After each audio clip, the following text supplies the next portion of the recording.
We want to talk about a couple things that I mentioned in passing in previous videos. So the first one was that I said that the ideal gas law is a great mathematical model for how ideal gases behave.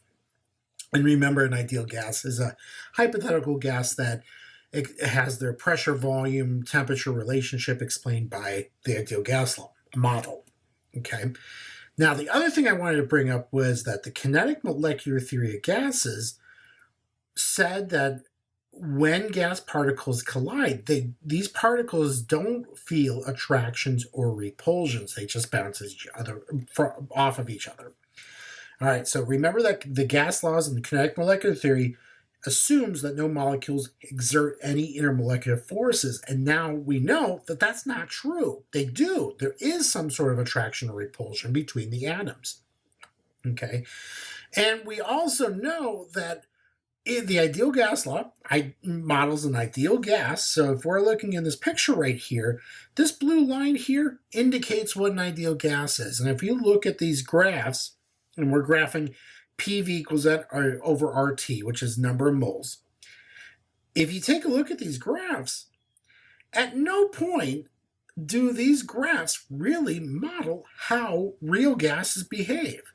It looks like, yes, these graphs do cross that line at certain temperatures. Okay, in the case of hydrogen gas, it only works at very little pressure, but at no point except for those three circles, at no point does this really model how gases truly behave, how real gases behave.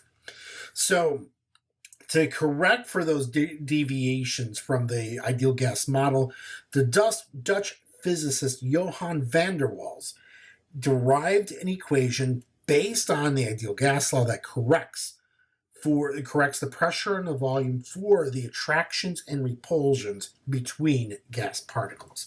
So again, the ideal gas law says this: PV equals nRT. And so what van der Waals did was correct the pressure term and the volume term. And he introduces two new letters to this equation called A and B. Now, A and B are correction factors, or fudge factors, however you want to call it.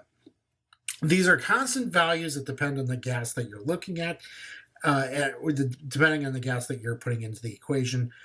But this will get you a better idea of how gases behave in real time. So what his equation says is this: that the pressure term is going to be pressure plus A times the number of moles squared divided by the volume squared. Okay, so that's the new correction for the pressure, times, we're going to take a look at the volume term. So we take V and we're going to subtract the number of moles times B. Okay, again, remember A and B are these correction terms. This is equal to nRT. And this equation is going to give you a better indication of how real gases behave in real time.